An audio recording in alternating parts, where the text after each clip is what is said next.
বাবা, আমার খুব খিদা লাগছে, একটা ভাত দাম দেবো? হ্যাঁ বসুন। কিন্তু আমার কাছে তো কোনো টাকা নেই বাবা। টাকা নেই? আপনার কাছে 2, 4, 5 টাকাও নেই? হ, আছে তো। 5 টাকা আছে? আচ্ছা এটাই অনেক, আপনি বসুন, খাবার দিচ্ছি। ভাই, এটা কি ছিল? আপনি আমার কাছ থেকে খাবারের জন্য পুরো টাকাটা নিলেন আর ওনার কাছ থেকে মাত্র 5 টাকা নিলেন।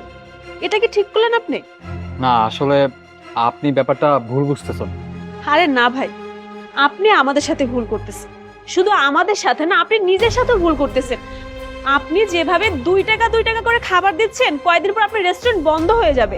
আমি কম টাকায় খাবার খাওয়াচ্ছি ঠিকই, কিন্তু এই খাবারের সঠিক দাম আমি পাচ্ছি। ভাই, কোত্থেকে আসে এই টাকা? নাকি টাকার বৃষ্টি হয় আপনার কাছে? না, আমার কাছে টাকার বৃষ্টি নামে না, কিন্তু এই খাবারগুলোর জন্য অন্য একজন এসে আমাকে টাকা দিয়ে যাও। কে? আরে কোথায় যাচ্ছেন? আমার কাছে কোনো টাকা নাই। টাকা যদি না থেকে থাকে তাহলে খাবার খাওয়ার আগে সেটা চিন্তা করলেন না? আমার না অনেক ক্ষুধা লাগছিল, তাই খাইতে বসছিলাম। খাওয়ার আগে যদি আপনাদের কইতাম তাহলে তো আপনি আমাদের খাইতে দিতেন না। আর আপনি কি চিন্তা করেছিলেন আপনি ফ্রি খাবার খাবেন আর আমি আপনাকে এমনি যেতে দিব? হ্যাঁ, আমি সত্যি করে বলতেছি, আমার কাছে কোনো টাকা নাই। দেখেন, আপনার কাছে টাকা নেই, আমি এইসব কিছু শুনতে চাই না। আপনি যে করে হোক, যেখান থেকে হোক, আমার টাকা আমাকে দিবেন, ব্যাস। ওনার বিল কত হয়েছে? 100 টাকা। আচ্ছা আপনি চলে যান, আপনার বিল আমি দিয়ে দিচ্ছি। ধন্যবাদ সাহেব।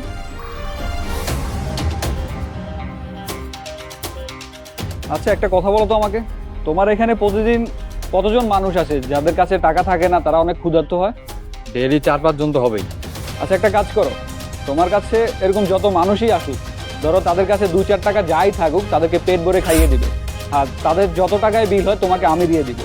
আরে স্যার, আপনি যে হিরো হয়ে টাকা দিতে চাচ্ছেন, এত মানুষ প্রতি মাসে আসে যে আপনার পুরো মাসের স্যালারি চলে যাবে এদের খাবারের বিল দিয়ে দিতে। সেটা নিয়ে তোমাকে চিন্তা করতে হবে না। কেন, এখানে 50,000 টাকা আছে।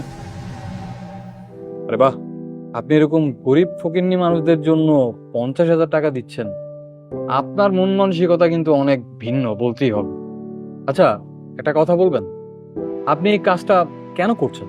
আসলে আমি যে থানায় ডিউটি করি, সে থানায় মান্থলি অনেক টাকাই আসে। আর আমার থানাতে অনেক ধরনের মানুষই কাজ করে, ভালো মানুষ খারাপ মানুষ সব মিলিয়ে একটা থানা চলে। যে মান্থলিটা আসে সেখান থেকে সবাইকে ভাগ করে টাকা দেওয়া হয়। আমি আমার টাকা নিতে চাই না, তাও আমাকে জোর করে দেয়।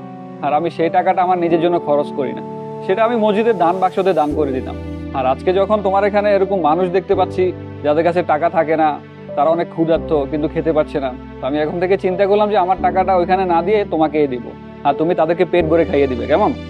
বাহ, আপনার কথাগুলো কিন্তু অনেক দামি। সত্যি কথা বলতে কি, আজকে তো অনেক বছর যাবত হোটেলের ব্যবসা করি, কিন্তু আজ পর্যন্ত আপনার মতো পুলিশ অফিসার দেখিনি। সত্যি কথা বলতে কি, কিছু সংখ্যক পুলিশ অফিসারের কারণে অনেক পুলিশ অফিসারকেই মানুষ ভুল বোঝে। সব পুলিশ যদি আপনার মতো হতো তাহলে গরিব মানুষদের অনেকটা স্বস্তি হতো। আচ্ছা এখন শুনো, এই মাসের টাকা তো আমি তোমাকে দিয়ে দিলাম, আর নেক্সট মান্থ থেকে আমি প্রতি মাসে এসে এসে তোমাকে টাকা দিয়ে যাব। আর একটা কথা মনে রাখবে, কোনো মানুষ যাতে খালি পেটে না যায়, ঠিক আছে? তুমি তাদেরকে পেট ভরে খাইয়ে দিবে। ঠিক আছে স্যার, আমি ব্যাপারটা খেয়াল রাখবো। আর আপনাকে অনেক ধন্যবাদ, থ্যাংক ইউ। ওকে ঠিক আছে, আমি তাহলে এখন আসি। বাহ, এরকমও মানুষ হয় নাকি? আপনার কথা শুনে পুলিশের উপর না আমার আরো রেসপেক্ট বেশি বেড়ে গেল। সত্যি কথা বলতে কি, পুলিশের সম্পর্কে আমাদের ধারণাটা অনেক ভুল।